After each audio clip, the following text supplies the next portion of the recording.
ان کے مولا کے ان پر کروڑوں درود، ان کے اصحاب و عطرت پہ لاکھوں سلام، بارہائے صحف غنچہ آئے قدس، اہل بیت نبوت پہ لاکھوں سلام۔ سبحان اللہ۔ اہل سنت کا ہے بیڑا پار اصحاب حضور، نجم ہے اور ناؤ ہے عطرت رسول اللہ کی۔ سبحان اللہ۔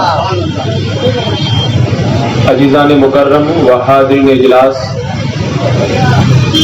اب چونکہ عاشوراء کی تاریخ قریب سے قریب تر ہو رہی ہے، لہذا آج کی اس محفل سے ہم اہل بیت پاک کا ذکر شروع کرتے ہیں۔ میرے آقا صلی اللہ تعالی علیہ وسلم نے ارشاد فرمایا، جو فاطمہ، علی، حسن اور حسین سے پیار کرتا ہے وہ کل قیامت کے دن جنت میں میرے ساتھ میں ہوگا۔ اور ایک موقع پر اللہ کے رسول علیہ السلام نے ارشاد فرمایا، اپنے بچوں کو 3 باتیں سکھاؤ، قرآن پڑھنا سکھاؤ، نبی کا پیار سکھاؤ اور اہل بیت پاک کی محبت سکھاؤ۔ سبحان اللہ۔ اور آقا کریم علیہ السلام نے ارشاد فرمایا، میں تمہارے درمیان 2 بھاری چیزیں چھوڑ کر کے جا رہا ہوں، اگر ان کو مضبوطی سے پکڑے رہو گے تو گمراہ نہیں ہوگے۔ ان میں سے ایک قرآن ہے اور دوسری میری اہل بیت ہے۔ جو بھی ان دونوں کو مضبوطی سے تھامے رہے گا وہ کبھی گمراہ نہیں ہوگا۔ اور اللہ کے رسول صلی اللہ تعالی علیہ وسلم نے اہل بیت پاک کی محبت کے حوالے سے جو ارشاد فرمایا، میں نے ابھی آپ کے سامنے قرآن مقدس کی یہ آیت کریمہ تلاوت کی، قل لا اسألکم علیہ اجرا، اے محبوب آپ فرما دو میں تم سے دین کی تبلیغ پر کوئی اجرت نہیں مانگتا۔ جتنے بھی نبی آئے سب نے یہی کہا، لا اسألکم علیہ اجرا، دین کی تبلیغ پر ہم تم سے کوئی اجرت نہیں مانگتے، ان اجریہ الا علی اللہ، ہم کو اجر جو ہے وہ اللہ تبارک و تعالیٰ عطا فرمائے گا۔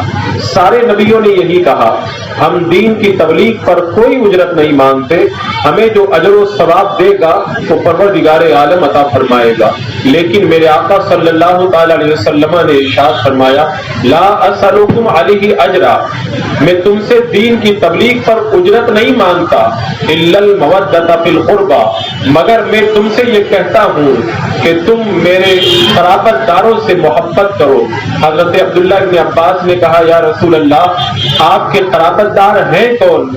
تو میرے آقا صلی اللہ تعالی علیہ وسلم نے ارشاد فرمایا، علی، فاطمہ، حسن اور حسین یہ میرے قرابت دار ہیں، ان سے محبت کرو، میں تم سے اور کچھ نہیں چاہتا، صرف اتنا چاہتا ہوں کہ میری اہل بیت سے پیار کرو۔ عزیزان مکرم، میرے آقا علیہ السلام نے صرف ہم سے ایک بات کے لیے کہا کہ تم صرف میری اہل بیت سے پیار کرو۔ آج یہ جو محفل ہم نے سجائی ہے تو اہل بیت پاک سے محبت کا اظہار کرنے کے لیے سجائی ہے۔ ہم اللہ کے رسول علیہ السلام کے فرمان پہ عمل کرنے کے لیے آج اہل بیت پاک سے محبت کا اظہار کرنے کے لیے اس محفل کے اندر جمع ہوئے ہیں۔ قدر والے جانتے ہیں عز و شان اہل بیت، یہ اللہ تبارک و تعالیٰ ہر ایک کو نہیں دیتا، یہ تو اللہ کی مرضی ہے، اللہ تعالیٰ جس کو چاہتا ہے اہل بیت پاک کی محبت عطا فرما دیتا ہے۔ جب اہل بیت پاک کا نام آتا ہے تو ان میں سب سے پہلے سیدہ طیبہ زاہدہ پارسہ یعنی خاتون جنت پہ لاکھوں سلام، سیدہ فاطمۃ الزہرا رضی اللہ تعالیٰ عنہ کا نام سب سے پہلے آتا ہے۔ آپ کا نام فاطمہ ہے، آپ سیدہ بھی ہیں، طاہرہ بھی ہیں، زاہدہ بھی ہیں، پارسہ بھی ہیں، زہرا بھی ہیں اور آپ بطول بھی ہیں۔ یہ آپ کے جو القابات ہیں، میں آگے بڑھنے سے پہلے یہ بتانا چاہتا ہوں کہ آپ کو فاطمہ کیوں کہتے ہیں، آپ کو زہرا کیوں کہتے ہیں، آپ کو بطول کیوں کہتے ہیں، آپ کو سیدہ کیوں کہتے ہیں، آپ کو طاہرہ کیوں کہتے ہیں۔ سیدہ کا معنی ہوتا ہے سردار۔ حضرت سیدہ فاطمۃ الزہرا رضی اللہ تعالی عنہا کو سیدہ اس لیے کہتے ہیں کہ اللہ کے رسول صلی اللہ تعالی علیہ وسلم نے ارشاد فرمایا فاطمہ تو سیدتو نساء اہل جنہ، میری بیٹی فاطمہ جنتی عورتوں کی سردار ہے۔ تو سیدہ کا معنی ہوتا ہے سردار۔ سیدہ خاتون جنت چونکہ جنتی عورتوں کی سردار ہے اس لیے آپ کو سیدہ کہا جاتا ہے۔ آپ کو طاہرہ کیوں کہا جاتا ہے؟ طاہرہ کا معنی ہوتا ہے پاکیزہ۔ عورتیں ہر مہینے کے اندر کچھ دن ناپاکی کی حالت میں رہتی ہے، لیکن اللہ تبارک و تعالیٰ نے سیدہ فاطمہ الزہرا رضی اللہ تعالیٰ عنہا کو اتنا ستھرا بنایا کہ آپ کو کبھی بھی حیض کا خون نہیں آتا تھا۔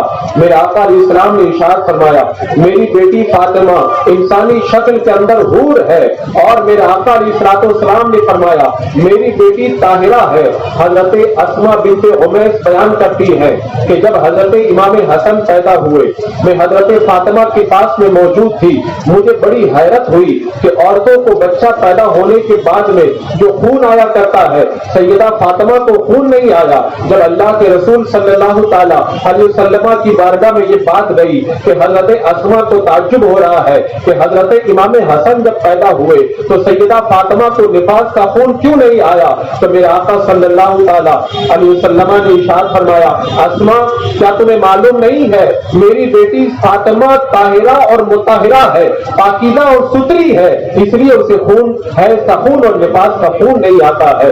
تو حضرت خاتون جنت طاہرہ بھی ہے، اور سیدہ فاطمہ یہ زہرا بھی ہے۔ زہرا کا معنی ہوتا ہے کلی۔ میرے آقا صلی اللہ تعالی علیہ وسلم ارشاد فرماتے ہیں میں جب بھی جنت کی خوشبو سونگنا چاہتا ہوں اپنی بیٹی فاطمہ کو سونگ لیتا ہوں۔ اور حضرت سیدہ فاطمہ کے بارے میں حضرت سیدہ خدیجہ بیان کرتی ہے کہ جب سیدہ فاطمہ میرے شکم کے اندر تھی تو میں اپنے شکم سے میں خوشبو سونگا کرتی تھی، میرا گھر مہکا کرتا تھا۔ اور اللہ کے رسول صلی اللہ تعالی علیہ وسلم نے ارشاد فرمایا میری بیٹی فاطمہ سے جنت کی خوشبو آتی ہے، اسی لیے تو اعلیٰ حضرت سرکار نے فرمایا تھا کیا بات رضا اس چمنستان کرم کی زہرا ہے کلی جس میں حسین اور حسن پھول۔ حضرت سیدہ فاطمہ زہرا بھی ہے کیونکہ آپ سے جنت کی خوشبو آیا کرتی ہے۔ اور میرے آقا صلی اللہ تعالی علیہ وسلم کی شہزادی حضرت سیدہ فاطمہ فاطمہ بھی ہے۔ فاطمہ کا معنی کیا ہوتا ہے؟ فاطمہ کا معنی ہوتا ہے چھڑانے والی۔ میرے آقا صلی اللہ تعالی علیہ وسلم نے ارشاد فرمایا میں نے اپنی بیٹی فاطمہ کا نام فاطمہ اس لیے رکھا کہ جو اللہ تبارک و تعالیٰ نے میری بیٹی کو اور میری بیٹی سے محبت کرنے والوں کو جہنم سے چھڑا دیا ہے اور جہنم سے آزاد کر دیا ہے۔ اسی لیے تو ہم اہل محبت کہتے ہیں کہ جب اپنے اعمال کی طرف نظر جاتی ہے تو ہمیں اپنے اعمال کو دیکھ کر کے نجات کی امید نظر نہیں آتی۔ ہمارے اعمال بڑے برے ہیں، بدکاریوں سیاکاریوں کے اندر ہم لوگ ڈوبے ہوئے ہیں، لیکن جب اس بات کی طرف خیال جاتا ہے کہ میرے آقا صلی اللہ تعالی علیہ وسلم نے ارشاد فرمایا میں نے اپنی بیٹی فاطمہ کا نام فاطمہ اس لیے رکھا کہ اللہ تبارک و تعالیٰ نے میری بیٹی کو اور میری بیٹی سے محبت کرنے والوں کو جہنم سے آزاد کر دیا ہے۔ جب اس حدیث پاک کی طرف نظر جاتی ہے تو دل سے یہ آواز آتی ہے اعمال اگرچہ اچھے نہیں ہے لیکن سیدہ فاطمہ سے محبت دل میں موجود ہے، اور جب دل میں یہ محبت موجود ہے تو پھر ڈرنے کی کوئی ضرورت نہیں ہے۔ دل ابس اور سے پتا سا اڑا جاتا ہے، اللہ ہلکا صحیح بھاری ہے بھروسہ تیرا۔ اللہ اکبر۔ حضرت سیدہ خاتون جنت فاطمہ الزہرا رضی اللہ تعالی عنہا، آپ کا نام بطول بھی ہے۔ بطول کا معنی کیا ہوتا ہے؟ بطول کا معنی ہوتا ہے سب کو چھوڑ کر کے اللہ کی محبت میں ڈوب جانے والا۔ قرآن میں سورہ مزمل کے اندر موجود ہے وَتَبَتَّلْ إِلَيْهِ تَبْتِيلًا، یعنی وہ سب کو چھوڑ کر کے اللہ کی بارگاہ سے بالکل جڑ گئے۔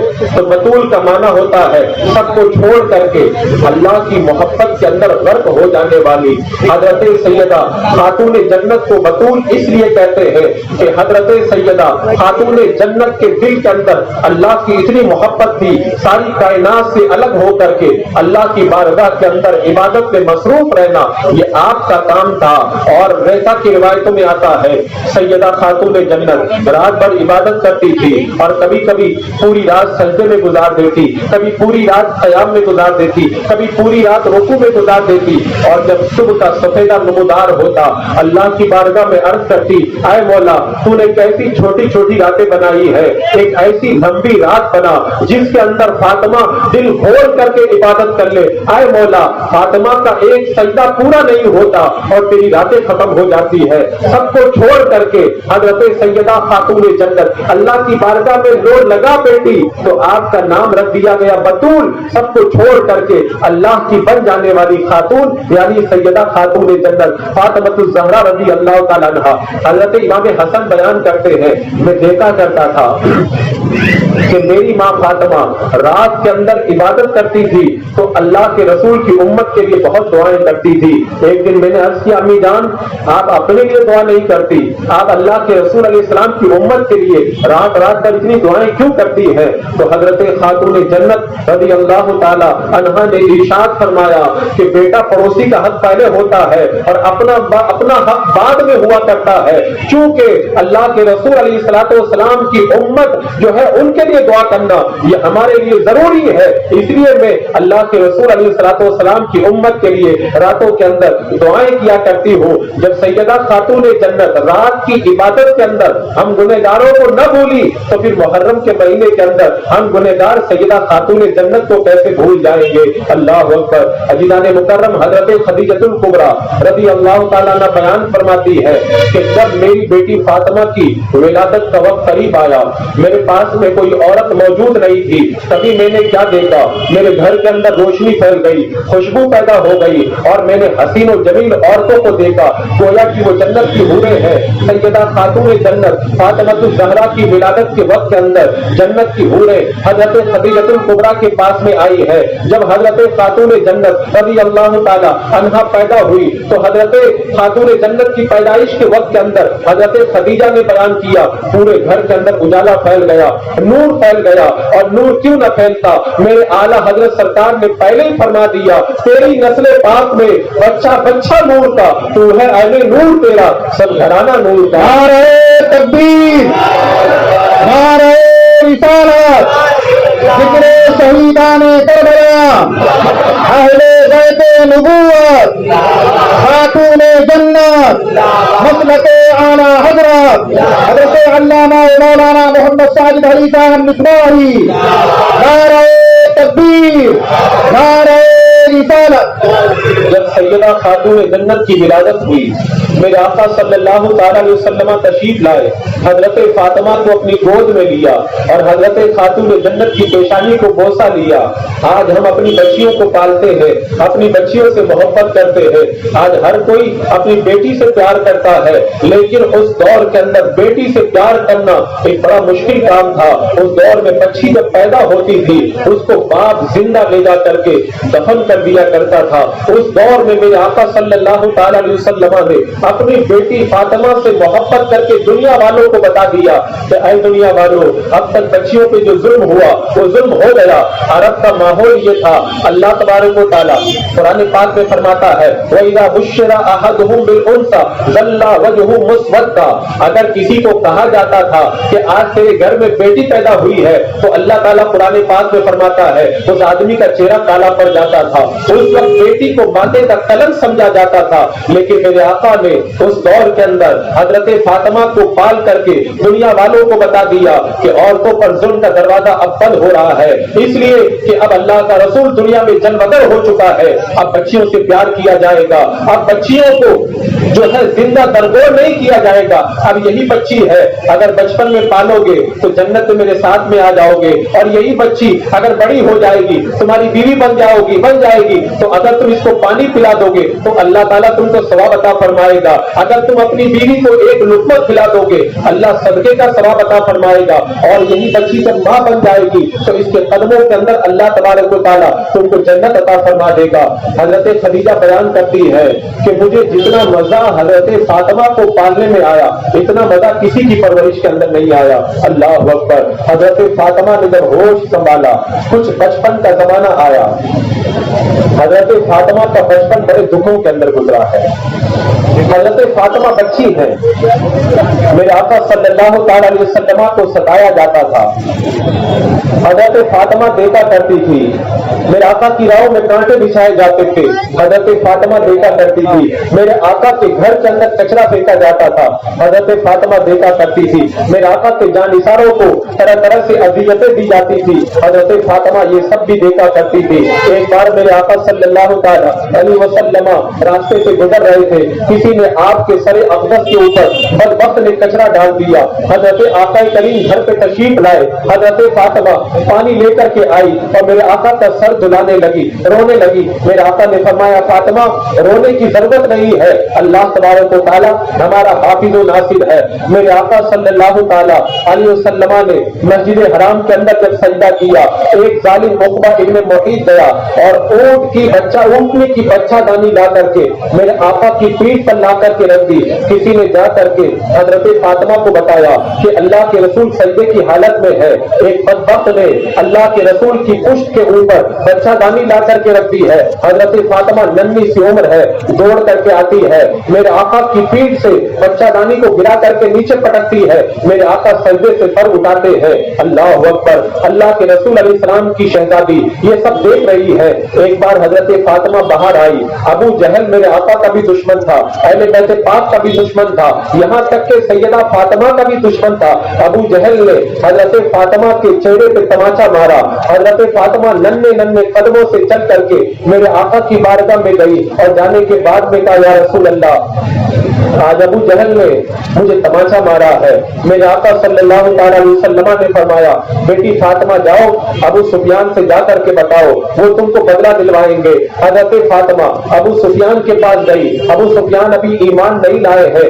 جا کر کے بتایا کہ ابو جہل نے مجھے تماچا مارا ہے. جب ابو سفیان نے سنا حضرت فاطمہ کی انگلی پکڑی اور ابو جہل کے پاس لے کر کے آئے اور کہا فاطمہ جس طرح ابو جہل نے تم کو تماچا مارا ہے تم بھی دوبارہ ابو جہل کو تماچا مارو. حضرت خاتون جنت نے اپنے ننھے ہاتھوں سے جب ابو جہل کو تماچا مارا اور تماچا مار کر کے میرے آقا کی بارگاہ میں گئی. کہا یا رسول اللہ میں ابو سفیان کے پاس گئی تھی, ابو سفیان نے مجھ کو بدلہ دلوایا اور میرے ہاتھوں سے ابو جہل کے چہرے پر تماچا مروایا. اللہ کے نبی کا گھرانہ کبھی کسی کا احسان نہیں رکھتا. میرے آقا صلی اللہ تعالی علیہ وسلم نے ابو سفیان کا جب یہ احسان دیکھا اللہ کی بارگاہ میں دعا فرمائی اے اللہ ابو سفیان کو بدلہ عطا فرما دے. ابو سفیان نے تو ایک چھوٹا سا کام کیا تھا, ایک بچی کو انصاف دلایا تھا, لیکن اللہ تبارک و تعالیٰ نے اس کا اتنا بڑا بدلہ عطا فرمایا کہ ایک زمانے کے بعد میں اسی تماچے کے بدلہ دلانے کے بدلے میں اللہ نے حضرت ابو سفیان کو ایمان کی دولت عطا فرما دی. جس وقت وہ جی شان گیا ساتھ ہی منشی رحمت کا قلم دان گیا. میرے آقا صلی اللہ تعالی علیہ وسلم کے گھرانے میں اس کا عظیم بدلہ عطا فرمایا. حضرت فاطمہ بچپن میں دیکھ رہی ہے اور ایک زمانہ وہ بھی آیا کہ حضرت فاطمہ نے دیکھا کہ اللہ کے رسول علیہ السلام کا جب سوشل بائیکاٹ کیا گیا تو حضرت فاطمہ نے دیکھا سارے مسلمانوں کو 3 سال تک گھاٹی کے اندر بند کر دیا گیا. پھر وہ زمانہ بھی آیا کہ حضرت فاطمہ نے دیکھا کہ حضرت فاطمہ کی سگی بہن میرے آقا کی شہزادی حضرت رقیہ نے اپنے شوہر حضرت عثمان کے ساتھ میں مکہ چھوڑ کر کے حبشہ کی ہجرت کی. جب مکہ کی سرزمین مسلمانوں کے لیے تنگ ہو گئی تو حضرت فاطمہ نے دیکھا میری بہن رقیہ آج جو ہے وہ سرزمین مکہ چھوڑ کر کے جا رہی ہے. اور پھر حضرت فاطمہ نے وہ زمانہ بھی دیکھا کہ جب سارے دشمن میرے آقا کو قتل کرنے کے لیے جمع ہوئے تو اللہ کے رسول حضرت ابو بکر کے ساتھ میں مکہ چھوڑ کر کے مدینہ کی طرف رات کے سناٹے میں ہجرت کر رہے ہیں. بچپن حضرت فاطمہ کا دکھوں کے سائے کے اندر پلا, لیکن حضرت فاطمہ کو جب کوئی غم ہوتا تھا جب کوئی دکھ ہوتا تھا تو تسلی دینے والی مقدس خاتون حضرت خدیجہ الکبریٰ موجود تھی. جب بھی حضرت فاطمہ کا دل ٹوٹتا تھا حضرت خدیجہ تسلی دیا کرتی تھی، اور حضرت خدیجہ تو وہ مقدس ماں ہے، عورتوں میں سب سے پہلے ایمان لانے والی خاتون کا نام ہے خدیجہ الکبریٰ رضی اللہ تعالیٰ عنہا۔